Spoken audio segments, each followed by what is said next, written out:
Assalamualaikum warahmatullahi wabarakatuh. Saya Sofia Zalfani, angkatan 2023 dengan NIM 161.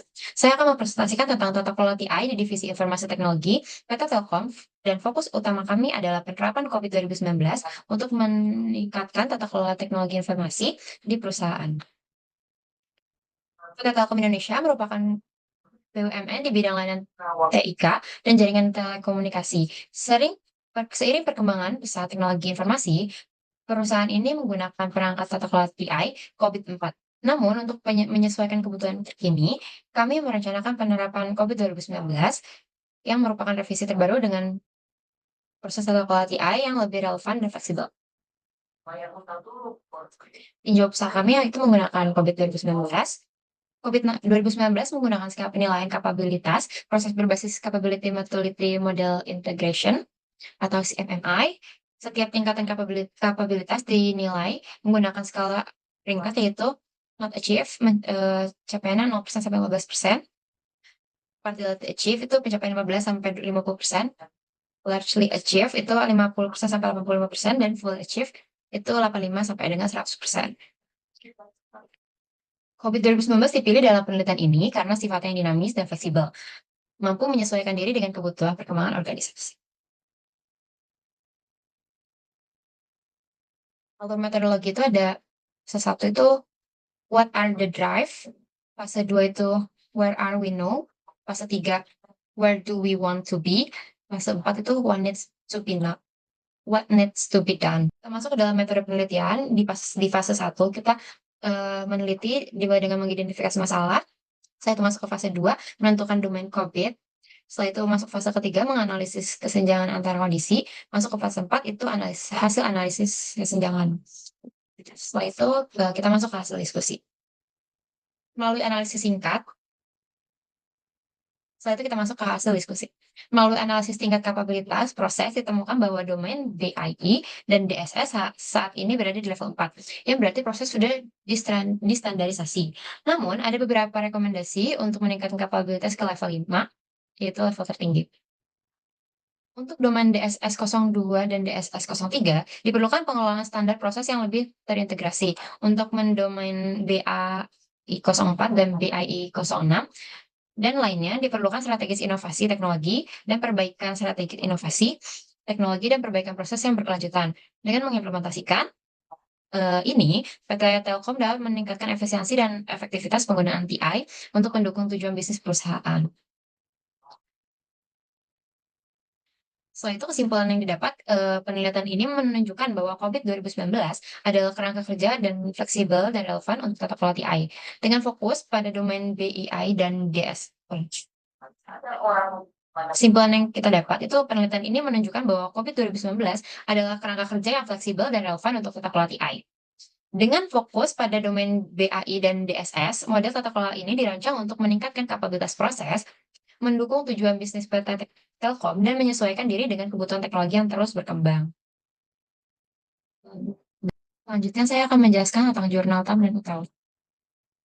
Penelitian ini mengevaluasi penerimaan pengguna terhadap aplikasi prediksi uang kuliah tunggal atau UKT menggunakan teknologi acceptance model atau TAM dengan survei 76 responden yang telah menggunakan aplikasi ini selama 1 semester. Penelitian ini mengatur persepsi kemudahan pengguna, sikap terhadap pengguna, dan niat pengguna. Teknologi informasi menjadi bagian penting di berbagai faktor termasuk pendidikan tinggi. Selain itu, penerapan adalah sistem dedikasi penghitungan UKT yang menentukan biaya pendidikan berdasarkan kondisi ekonomi. Teknologi acceptance model atau TAM dapat digunakan untuk memahami faktor-faktor penerimaan teknologi ini, khususnya persepsi kemudahan pengguna dan kegunaan, dan meningkatkan adopsi teknologi di kalangan pengguna. Setelah itu, TAM dikembangkan oleh Davis pada tahun 1989 adalah model penelitian populer untuk memahami penerapan individu terhadap sistem informasi. Setelah itu, ada metode penelitian, yaitu penelitian ini menggunakan pendekatan kuantitatif dengan desain survei untuk mengevaluasi penerimaan pengguna terhadap aplikasi prediktif untuk perhitungan uang kuliah tunggal atau UKT berdasarkan teknologi acceptance model atau TAM. Hasil penelitian ini menyoroti tentang PU dan PIOU dalam membentuk sikap Attitude Toward Using atau ATU, pengguna aplikasi terdeteksi penghitungan UKT hasil menunjukkan bahwa PU secara signifikan mempengaruhi ATU, koefisien jalur 0,56, dan PEOU mempengaruhi PU dan ATU. Koefisien jalur masing-masing 0,48 dan 0,38 menunjukkan bahwa manfaat dan kemudahan aplikasi mendorong sikap positif. ATU berpengaruh langsung pada niat pengguna dengan koefisien 0,6 mengidentifikasikan bahwa sikap positif mendorong keberlanjutan penggunaan aplikasi. Kesimpulan yang dapat dari penelitian ini menunjukkan bahwa persepsi kegunaan dan persepsi kemudahan pengguna merupakan faktor kunci dalam penerapan penggunaan terhadap aplikasi prediktif perhitungan UKT menggunakan teknologi acceptance model. Nilai R kuadrat yang tinggi menandakan bahwa model ini efektif menjalankan variasi pada sikap dan nilai verifikasi. Itu ada pemanfaatan teknologi acceptance model untuk menganalisis penerimaan aplikasi perhitungan UKT semester di Siakat UPN Veteran Jakarta. Universitas Pembangunan Nasional Veteran Jakarta sebagai institusi pendidikan tinggi negeri juga telah menerapkan sistem informasi akademik atau SIAKAT yang digunakan untuk mendukung berbagai proses administrasi dan akademik termasuk penghitungan uang UKT. Aplikasi SIAKAT UPNVJ dirancang untuk mempermudah proses perhitungan UKT berdasarkan data-data ekonomi dan sosial mahasiswa.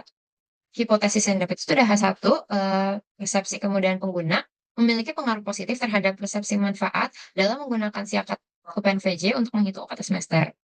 Hipotesis 2, persepsi kemudahan pengguna memiliki pengaruh positif terhadap sikap penggunaan attitude power using sistem SIAKAT UPNVJ.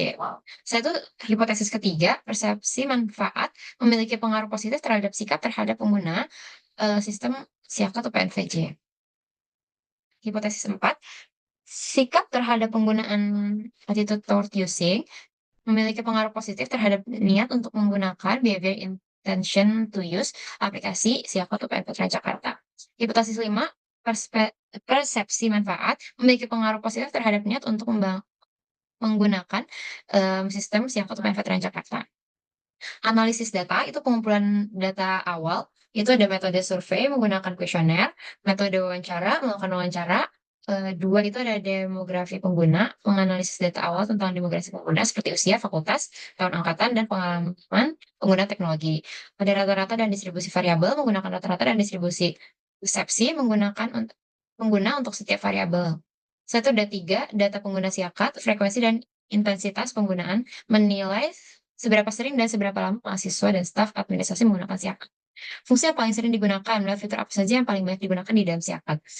Frekuensi pengguna, seberapa sering menggunakan dan mengakses SIAKAT.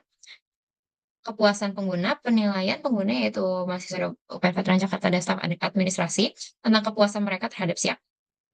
Data persepsi awal pengguna terhadap SIAKAT, itu persepsi kemudahan pengguna, data awal mengenai persepsi kemudahan pengguna sistem, itu persepsi manfaat, penilaian awal tentang manfaat yang dirasakan oleh pengguna, SIAKAT.